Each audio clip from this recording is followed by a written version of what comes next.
Hello everybody, it's B here, and I'm here to give you the roundup on Microsoft's E3 2016 conference. Right off the bat, they announced the Xbox One S, or the slim version. It's 40% smaller. It says up to 2TB hard drive. I'm not sure if that's going to come stock with it. I'm assuming it's going to be about $100 premium. It's going to be $299, just like the Xbox One is now. It's going to have a built-in power supply, which is pretty sweet. It has an IR blaster on the front. It supports 4K playback. Now just make sure that you know that is just for like movies, Blu-rays, YouTube, things like that. It's not going to play your games at 4K. That's going to come a little bit later in the video. It also supports HDR gaming, which is something really cool. HDR TVs are going to be coming to us very soon. They're high dynamic range TVs, and they allow for a much broader color spectrum, much more realistic colors. That's actually a huge improvement. And last but not least, they come with a brand new controller with increased range, textured grip on the back that looks like it might be plastic. I don't think it's the rubber grip that we've seen on like the Elite controller and stuff like that. But more on those later. Now on to the games. First off, we got Forza Horizon 3.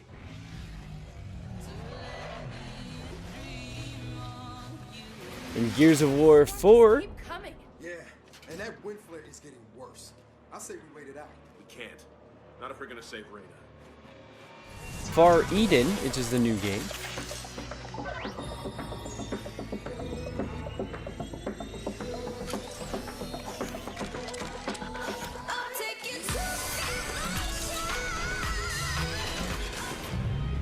Final Fantasy 15.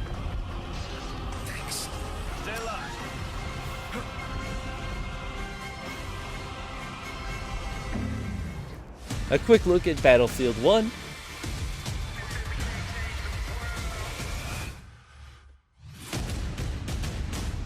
Minecraft has some new features, specifically with the mobile versions and Windows 10 version. Now, please don't confuse that with the full desktop version of Minecraft. The Windows 10 version is something completely different. It runs on a similar version to the mobile version. But the biggest announcement is that those are all going to be cross-platform compatible. So you can play on your iPad with someone on an Android device, with someone on the Windows 10 version, which is pretty freaking awesome. And not only that, they've actually added lots of different texture packs, as well as being able to manipulate the AI. You can give zombies bows, for instance, or even make villagers attack. It's pretty cool. And back to those new controllers, they've actually announced customizable controllers. You go on a website, you tell Microsoft what you want, and they will custom make each and every controller. You can customize the colors of all the buttons and the shells and everything like that, and you can also get custom engraving on the front, so like your gamer tags. And back to the games, Inside is a new game being developed by the guys who made Limbo. It looks pretty nifty, but we don't really have that many details on it.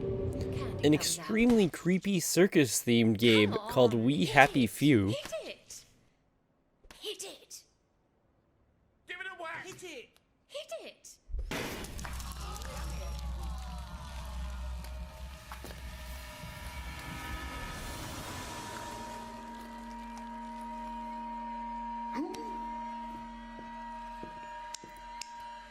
You are off your joy. Take one of mine. Oh my lord. He's a downer. Call security. We've got a downer.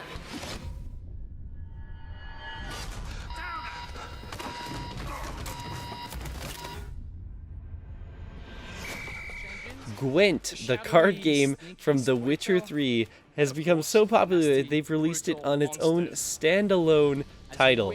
Now you can play this cross-platform on mobile and console and PC, and it looks pretty good.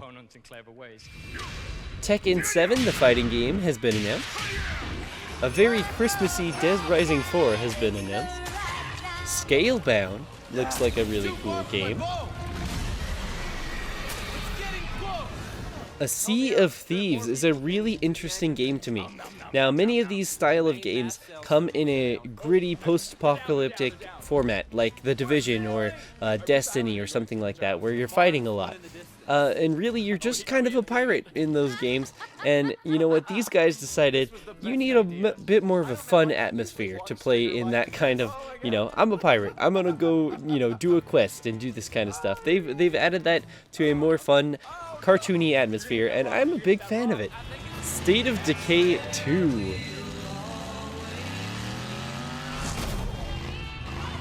And biggest of all, my favorite, Halo Wars 2. I'm going to be playing this on my channel, so if you like Halo Wars at all, please do go download the beta right now, and then also subscribe to my channel so you can see me play through this. And one of the biggest announcements, Project Scorpio.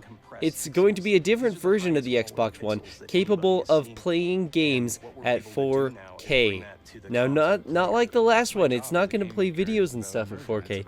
The actual games are going to be running at 4K, 60 Hz. It will support VR gaming, specifically on the Oculus Rift, though there's no details on whether they'll include other headsets in that. It's going to be from the same family of the Xbox One consoles, so you're going to be able to use all the same accessories, and you're going to play with your friends. There's going to be absolutely nobody left behind, as they stated several times. This is just a different version of the console for people who want to play at higher resolutions or with VR. They gave us some slight indications on specs. They told us it has 8 CPU cores, which is the same as the Xbox One now, over 320 gigabytes per second RAM bandwidth, which is pretty much the same as saying, here's a highway with 16 lanes, but there's like 5 cars driving on it. You never know exactly, what the implications of that are. Has 6 teraflops of GPU power, which is actually pretty powerful, but just like the analogy I just made, we can't get definite performance from any of these numbers. But we do know it's going to be releasing in holiday 2017 and will be the most powerful console ever built, in Microsoft's words. Though we'll have to see how the PlayStation Neo turns out at Sony's press conference later today. That's gonna be all from me today. Tell me how you liked the video, and I'll catch you guys in the next one.